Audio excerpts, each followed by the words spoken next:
Thank you so much. Thank you so much. Hello, everyone. And I'm really glad to be presenting at DevSecOn for the very first time. And really, a big, big kudos to the team for getting up so early and looking more fresh than all of the speakers. So, really, really thankful to the team. And so we here talk about a very great topic that I think I have been seeing a lot these days. We've been hearing a lot about shift left, security is important, we're getting attacked, these things are out of our scope and things of that sort. So that is the usual thing that we see DevSecOps, but why am I talking about SecDevOps here? Why am I putting security at the very left corner? So we'll learn more about it as we go through the sliders. So a brief introduction about myself. Hi, I am Saman Fatima, joining from India. I work as a data engineer at a Sydney-based bank, that's Macquarie Bank. And apart from that, I am a very passionate person for cyber communities, cyber learnings, to be part of cybersecurity, because I started up as a DevOps engineer in the IAM domain. So particularly more into these communities. So these are the widespread pointers that I've put in the communities that I am part of and have been learning through them a lot. And yes, have been through the community portals of DevSecons, the Slack channels, and everything, and that's amazing. So I landed up here for the very first time. So that's the best part here. That's the entire agenda that we'll be talking about, how we moved from DevOps to the DevSecOps culture, how the CI/CD pipeline came into picture that we just saw in the previous session of how CI/CD was leveraged with different types of tools and how security can be put in across either it's the Docker images or we're using any SAST or DAS tools. So we'll understand why is it very necessary to secure it for the developers, for all of us to actually understand why is security very important to be leveraged at the very early stages, and it should be part and parcel with every stage you move across with. So moving forward, we actually, if we just look back around our houses, we would see that we have a lot of things that we protect for ourselves. Either it could be cash, or it could be our important documents, or it could be gold, or anything. But sometimes we also forget that these are the very important chunks of our life, the data that we are actually forgetting that needs to be secured in good ways, that it does not lands up to hands of people where it can be easily compromised. So that's particularly where we see these three broad topics, that's development, operations, and then at times we see that security is placed at the very last end, or somewhere it's been optional also. We actually always focus on the coding part, on the operations part, but lesser we are paying attention on the security part. So you would be very confused of that you have heard about DevOps, DevSecOps, but why we're talking about all these things in a different shift manner. So I know you people would have heard about DevSecOps, yes, because we are here at DevSecOn. So that's particularly the very usual term that we have used. You can use these term interchangeably as well. You can put prioritizations onto different sections as well. You can put dev first, ops first, but today we will be focusing on why we want to put sec first here. Why do we want to have security at the first portion of this particular jargon word which we have, that SecDevOps, and why we want to have this at the very early stage, why we are shifting it at the entire left, and what is the importance behind it. So as we know that we are very much aware about the DevSecOps culture, where we are actually building, testing, coding, planning, and then deploying the codes into the production environments. So first, we were into the DevOps culture and pipeline, where we used to perform all these sections of things of coding and deploying and monitoring. But then we came down to the DevSecOps culture, where we actually introduced the security portion as well, where we were checking it that is our code secure enough or not. And we were using the CI/CD pipeline, where we actually check our codes, commit our changes, check the build if it's running, and running the test in those ways, and then delivering it to the higher environments. That's particularly very crisp structure which every developer follows if there are certain codes to be pushed to the to the higher environments. But where are the security tests that we are doing in this particular pipeline, where we are actually committing the changes, we are building it, we are testing it in our environment that it should not, give different results as it is expected to. But where are the specific tests that needs to be done on security, that we check up that these codes do not have vulnerabilities or will not have those such attacks which can be very harmful for the organization or for the individual only. So cybercrime, cyber attacks, cybersecurity, nothing can work here if you are not prioritizing security here. Cyber attacks would increase at a very higher rate, and because of COVID we have seen a lot of work from home setups have been created by organizations, where we have seen a lot many attacks have been increased from the past 1.5 years. And we've seen amazing big names being attacked, data being compromised, and a lot of lawsuits have been into picture there. So cyber attacks would never stop here. If you just think that this day you have come across that cyber attack and tomorrow you are safe, you are not at all. You have to have that security trait in your work, in your organization, that will somewhere down the line help you to actually save your data from getting into wrong hands. So now we should learn about why is it very important for developers and their environments to be made secure, and why is it actually important that their environment should be made secure. So the first and the foremost reason which every developer, if is watching right now, would know that they have certain kind of privileged access for writing, testing, and provisioning the codes, pushing the codes to the higher environments. And that privileged access, once lost due to any means, it could be either phishing attack, or it could be due to any insider threat, or any of the reasons, these data gets revealed, the credential gets compromised, and because that privileged access gets compromised, a lot of data from the cloud or from anywhere the data being is used gets compromised and gets into wrong hands.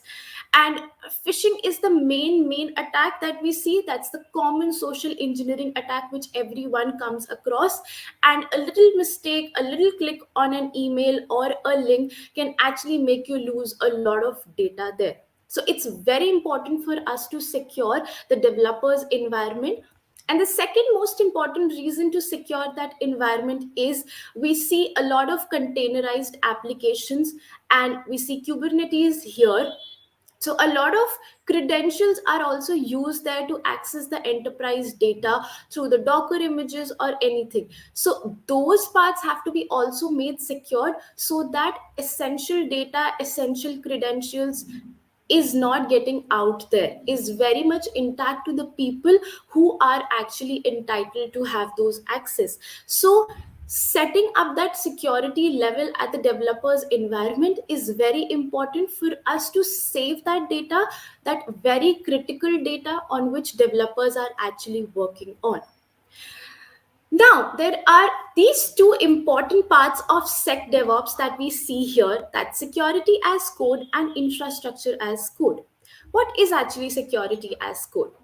So security as code is nothing when you incorporate a lot of SAST and DAS tools into your codes, and you check up, you test them, and then you push them forward. And pushing them forward actually implies that you are having a continuous delivery. That's the major portion of the CI/CD pipeline that was introduced, with an extra D of delivery as well. Along with integration and deployment, we have continuous delivery as well. That's the part security as code plays here, that secure levels you have to maintain for your codes as well, where you incorporate static and dynamic application scan testing that comes into leverage, and that promotes the continuous delivery portion. Whereas in infrastructure as code, you actually play across via controlling and hardening the deployment portion. You are having that continuous deployment portion where you are making your infrastructure strong enough. So you would have heard about tools like Ansible, Chef. These are those tools which you can make them into picture, that they help you with that continuous deployment part, and where you are not actually doing the manual configuration, but you are developing uh, a constant script of that will be used for a lot of infrastructure which you make yourself into use, and that can be used for a lot of codes as well. So these are the two distinct parts which, when security comes on the left side, comes into play, that security as code and infrastructure as code. Since we were talking about the CI/CD pipeline, and we also said that there are no security tests being employed here, and what could be the major reasons, what could be the major threats that developers or organization could face? So I have listed down the four major ones. There could be many actually you could come across. So there could be vulnerable or outdated third party softwares which you're using, and you don't know that they are outdated and should not be made into use. There could be licensing issues. There could be issues related to, there were some credentials being in the code, so a lot of sensitive data gets leaked, or a lot of vulnerable Docker based images are there in the code as well. So these are few issues which, when you get to know at the very last stage, is somewhere down the line makes you a lot crippled. It's a lot of a pressure where you know about all these things at the end. Rather, knowing them at every stage you do it, putting that security test with every stage you move the code, is somewhere down the line helping you to actually know these vulnerabilities at a very early stage. Once you know these vulnerabilities exist at the very first portion, you actually know what you have to do. Rather than pushing the main codes into the higher environments, you fix those vulnerabilities first, and this gives you a lot of space, time to actually work on the main code, rather than fixing these vulnerabilities at the very last moment, and at the risk of losing a lot of data due to these vulnerabilities. So security tests should be incorporated at every portion, wherever you are pushing your codes, wherever possible, so that you know them as early as possible. So by far, this conversation we had about why shifting left, having that security at early stage is important. You get a lot of benefits out of it. Obviously, when you know these vulnerabilities at an early stage, you are actually signifying yourself as a proficient team. You work on those things together at the very early stages, and that brings up that teamwork spirit and makes you a proficient team to actually deal with those things. There would be more production releases, obviously, because that CI/CD pipeline promotes these kinds of steps, and with lesser amount of vulnerabilities, and when you know them, when you identify them at the very early stage, there could be more and more scope of automation as well. As I mentioned, in security as code, manual processes are important, but pushing that note of automation is also important with the tools and all you use. And the major example that I show you on screen is of Google and Netflix. They have been incorporating security at the very left corner in their DevOps culture, and they are making security most and most important. So it's really a very eye opener thing for everything, for everyone to actually understand why shifting security at the very left hand side is very important. These are the two reference articles that I have read about SecDevOps. It's amazing articles that you would come across. There are more data that is being flowing across the internet about why security should be shifting left, and you could read more about it, more white papers, more blogs. People are writing, and you would know their perceptions as well. And everyone is realizing that why security is important in the current cyber environment. So, at last, I just want to end this amazing session by just quoting that security is not at all a product. Don't ever consider it as a product, but it's rather a process that you have to incorporate at every stage, so that you are safe, you are away from those attacks, you are away from those vulnerabilities that can destroy you or your organization in ways that you don't think about it. So happy to take any questions, discuss with any one of you who wants to discuss more on these grounds. I'm happy to know your views as well. And you can reach me back onto Twitter and LinkedIn. And I'll be happy to have you all discuss about it. Thanks a lot and have a great day, everyone. Wow, amazing session. Thank you, Saman, for this session, and I love that focus on basically security first, and putting that also in up in the name. Um, One question from personal question from my side is, say I'm having a development team that is DevOps focused, and we have all the major stuff in place. To get that shift to security first, what would you think would be the first thing my team has to do? Um, First of all, I would like to quote that with every new change that you incorporate in your organization, your employees should be trained in ways that they should actually be aware and have that kind of realization, first of all. That since see, I realized it that security is important and should be done at very early stages. Similarly, developers should also be made aware, the entire team should be made aware of all the security norms, of all the attacks, and how they could actually come across those things. So such training, such awareness sessions should be very much prevalent in teams, so that they understand at least first the importance of it, and then probably work on how their codes, if they are being pushed into the higher production, they should understand what all they are missing. If certain security tests are done on them, what all they get as red there. So that's my viewpoint on that. So if I can paraphrase that, basically making sure that it's visible what kind of problems we had and make that visible to the wider company, so that Correct. we raise the importance and then understand what it means. Actually, understanding what the problem is very important right now. Yeah, Understanding what is problematic here, and then probably fixing it is important. One should know what is the problem we are talking about here. absolutely. I think in many cases people dismiss problems in such a way that they think like that is not applicable to me or not applicable to my application, Correct. bef- uh, but they do not actually know what the implications are of a certain vulnerability. So Correct. I love that you say, and it's an actionable thing. Like make sure that it's visible to you, not only your team but the wider company. That would be the Correct. first thing to do, and then go forward from that. Saman, I want to thank you so much for this lovely talk, and that you are well, basically, you are the closing speaker for the APJ region. So Yeah.